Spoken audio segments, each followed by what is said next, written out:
Sports Flash TV na may dati. Ito ay lagi kang panalo, bakbakan na sigurado, mga balitang Eto na, world title ang laban. Ang update kay Suarez at Casimero. Pag-usapan natin yan mga ka-flash. Pero bago ang lahat, huwag kakalimutang i-like, mag-subscribe at hit ang notification bell para updated ka sa mga bidyong katulad nito.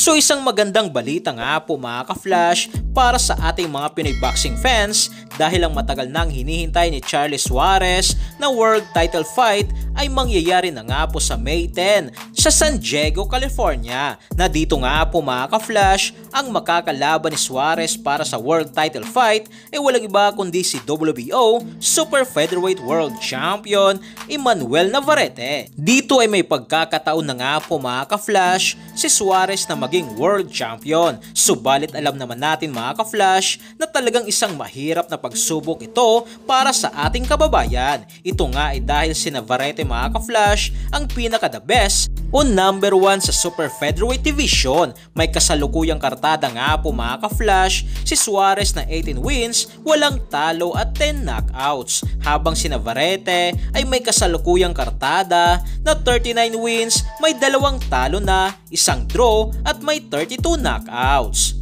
Makakakuha ka ng up to 16,000 pesos sa unang deposit mo. Gamitin lang ang promo code na SPFlash. Ano pang hinihintay mo? Mag-register na sa 1xBet. Habang sa kabilang balita nga po mga ka-flash, patungkol naman kay Angas ng Pinas, former 3 Division World Champion General Cuadro Alas Casimero ay meron nga po itong magandang balita. Ayon nga po kasi dito sa post ni Casimero sa kanyang official Facebook page na Cuadro Alas It's My Boy ay sinabi nito, "Excited na ako magpasikat ulit sa inyo. Abangan, ready na." Dagdag pa niya dito ang pagbabalik. So nagpapakita lang nga po ito mga ka-flash na meron na talagang paparating na laban si Casimero ngayong taong 2025. Sa mga hindi pa nga po nakakaalam, sinabi na nga po ni Chavit Singson na bibigyan nito ng laban si Casimero. Katulad na lang sa nangyari sa ngayon kay Charlie Suarez na nagawa nitong kausapin si Bob Arum patungkol kay Emmanuel Navarrete. Kaya malaki nga po talaga ang posibilidad mga ka-flash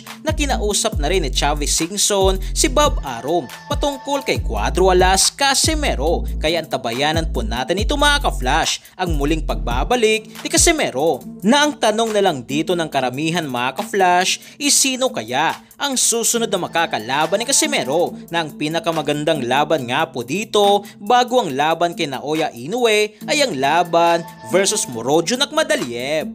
So yan lang para sa ating balitang boxing. Ano ba masasabi nyo tungkol dito?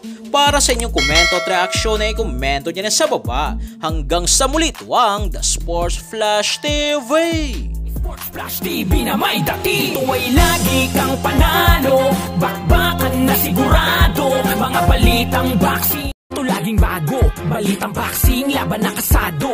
Di papahuli pagdating sa bakbakan, mga pambato na patuloy ang laban. Sasaliksikin ang bawat babalita, talagang diin, bawal ang mahina sa loob ng ring. Merong pambihira, mga kamao na nagiging bida.